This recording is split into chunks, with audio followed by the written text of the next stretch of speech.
Madam చాలా వరకు ఈ 498 కేసు అనేది మిస్యూజ్ అవుతుంది మేడం. చిన్న చిన్న వాటికి కూడా భార్యలు 498 కేసు పెట్టడం జరుగుతుంది. సో దీన్ని ఆపేది ఎలా?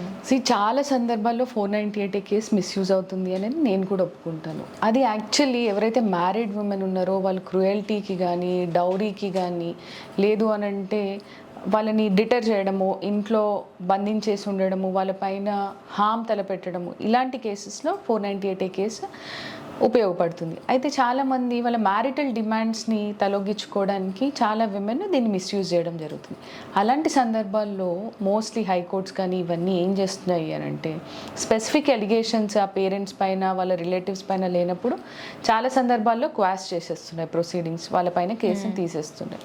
అండ్ రీసెంట్గా సుప్రీంకోర్టు కూడా ఒక 498 స్క్వాష్ చేస్తూ ఏమని చెప్పింది అని అంటే స్పెసిఫిక్ ఎలిగేషన్స్ లేకుండా దీన్ని మిస్యూజ్ చేయడము చాలా పరిపాటు అయిపోయింది. చాలా కేసుల్లో అమ్మాయిలు ఇంటెన్షనల్లీ అక్కడ ఏ క్రుయల్టీ వాళ్ళ పట్ల చూపించకపోయినా కానీ 498 కేసు పెడుతున్నారు.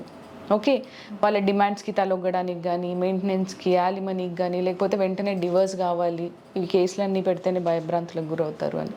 సో ఫాల్స్ కేసు పెట్టినంత మాత్రాన అబ్బాయిలు కూడా ఏం భయపడాల్సిన అవసరం లేదు. మనం డెఫినెట్గా హైకోర్టుని అప్రోచ్ అయ్యి క్వాష్ చేసుకోవచ్చు, ప్రొసీడింగ్స్ అటెండ్ అవ్వకుండా కూడా మనం డిస్పెన్స్ తీసుకోవచ్చు.